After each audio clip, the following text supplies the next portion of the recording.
pros about the yellows are very caring. Something I lack. They're community builders. They're all about relationships, which, by the way, is important. So they can connect with somebody like nobody's business. They like to get along. Can't we just all get along? I had to do, I'm sorry. Very gentle spirit. Cons. They avoid conflict. So when things get rough, I don't feel comfortable with this. This is kind of weird. Let me get out of the way. Right?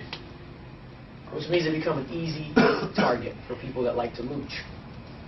Because they know all I got to do is threaten this situation, and they tend to back up. And so they become an easy target. They can be too shy, and you can't be too shy in this business. You got to go out there and get it. So if you're a yellow, you got to make sure you break through that comfort zone. They're very thin-skinned. So the moment that there is some, oh, somebody's laughing because we had a conversation.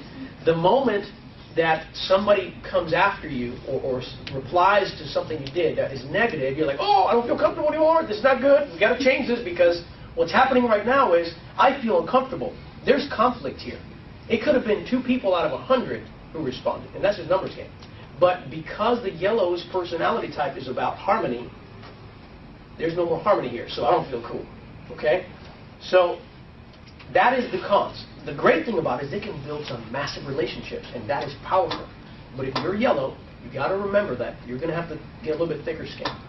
For the greens, you're going to remember that sometimes, even though you'll have your spreadsheets, you'll need to make decisions a little bit quicker. And be cautious when you talk to sellers, because if you're green and you're talking to somebody like Gallup, and I mean, you're looking for details, this guy has nothing.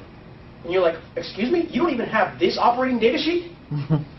Well, that guy's going to be like, well, yeah, cuss him out, right? Why? Because how dare you come tell me I own this building? What's wrong with you? My country, man.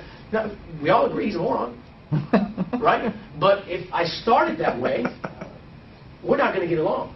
Now, there might come a time where I have to say, look, buddy, it's on.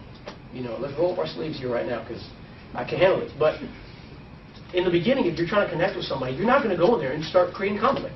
Or even if you know you're right and they're wrong, just bite your tongue. I know it's bad. I know you want to mention it. I know it's going to come out of your mouth, and you're going to say, dude, are you kidding me? Everybody knows that if you have 120-something thousand square foot office building, you're not going to have a part-time chick cleaning the whole building.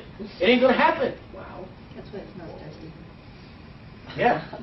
So again, so if that's the case, when you're talking to a seller, where's your tongue? If you're green, if you're blue, I know some of these guys are kind of boring. Please don't be like, dude, can we go to fun now? Don't do that. Just be like, this is really good. Just pretend that you're going to go snowboarding right after this.